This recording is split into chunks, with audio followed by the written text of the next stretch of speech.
बहुत पहले की बात है। पहाड़ों, नदियों और हरे भरे जंगलों से घिरा हुआ एक शांत गांव था सुखपुर। गांव छोटा था, लेकिन वहां के लोगों के दिल बड़े थे। सुबह सूरज की पहली किरण के साथ लोग अपने काम में लग जाते और शाम को मंदिर की घंटी के साथ दिन का अंत होता। लोग ज्यादा अमीर नहीं थे, लेकिन संतोषी थे। इसी गांव में एक युवक रहता था, आरव। उम्र लगभग 25 वर्ष, तेज दिमाग, मजबूत शरीर और आंखों में बड़े सपने। लेकिन उन सपनों के साथ एक चीज और थी, बेचैनी। आरव को गांव की सादगी पसंद नहीं थी।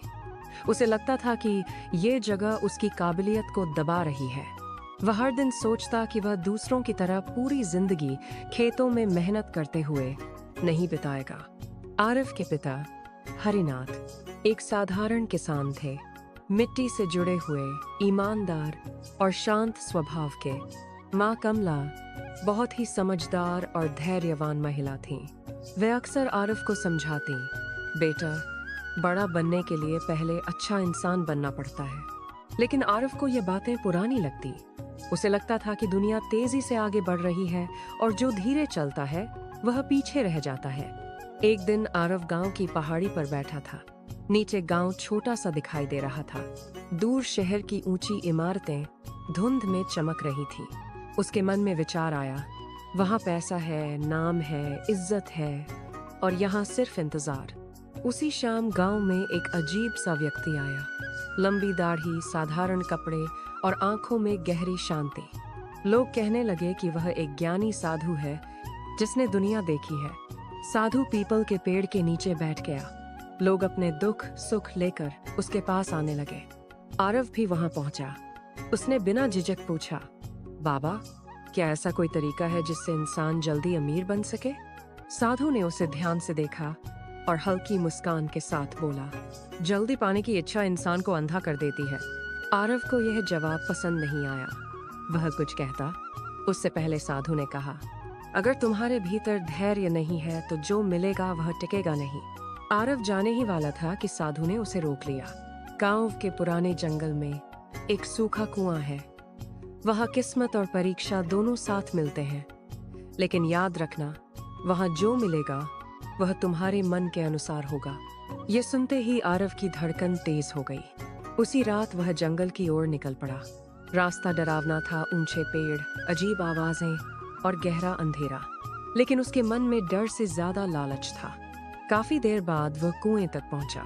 कुआं बहुत पुराना और गहरा था। जैसे ही आरव ने झांका, भीतर से एक गंभीर आवाज आई, जो मांगोगे सोचकर मांगना।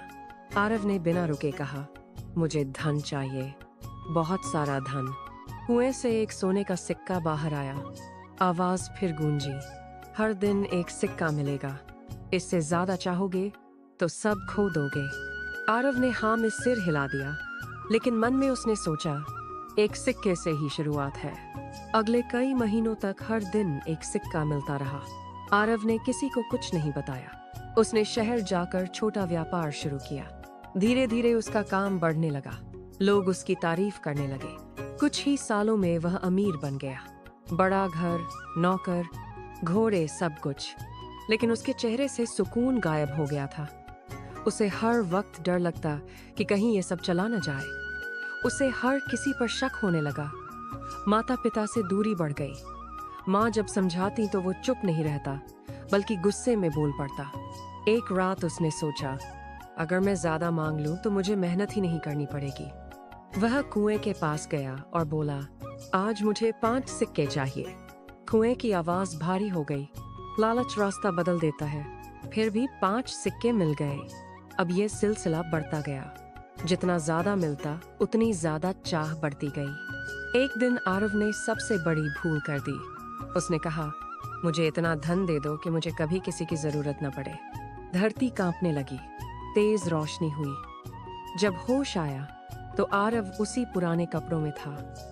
न घर, न पैसा, न इज्जत, सब खत्म।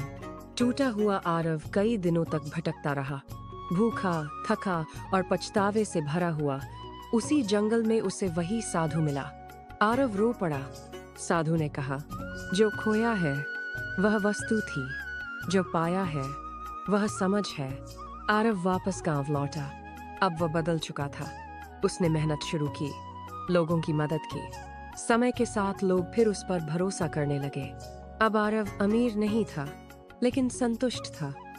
हर शाम वह पहाड़ी पर बैठकर सूरज को डूबते देखता और मुस्कुराकर सोचता, समय से पहले पानी की चाह ने मुझे खाली कर दिया था और समय के साथ चलना मुझे पूरा बना गया। इस कहानी से हमें यह सीख मिलती है कि लालच से मिली सफलता टिकती नहीं, लेकिन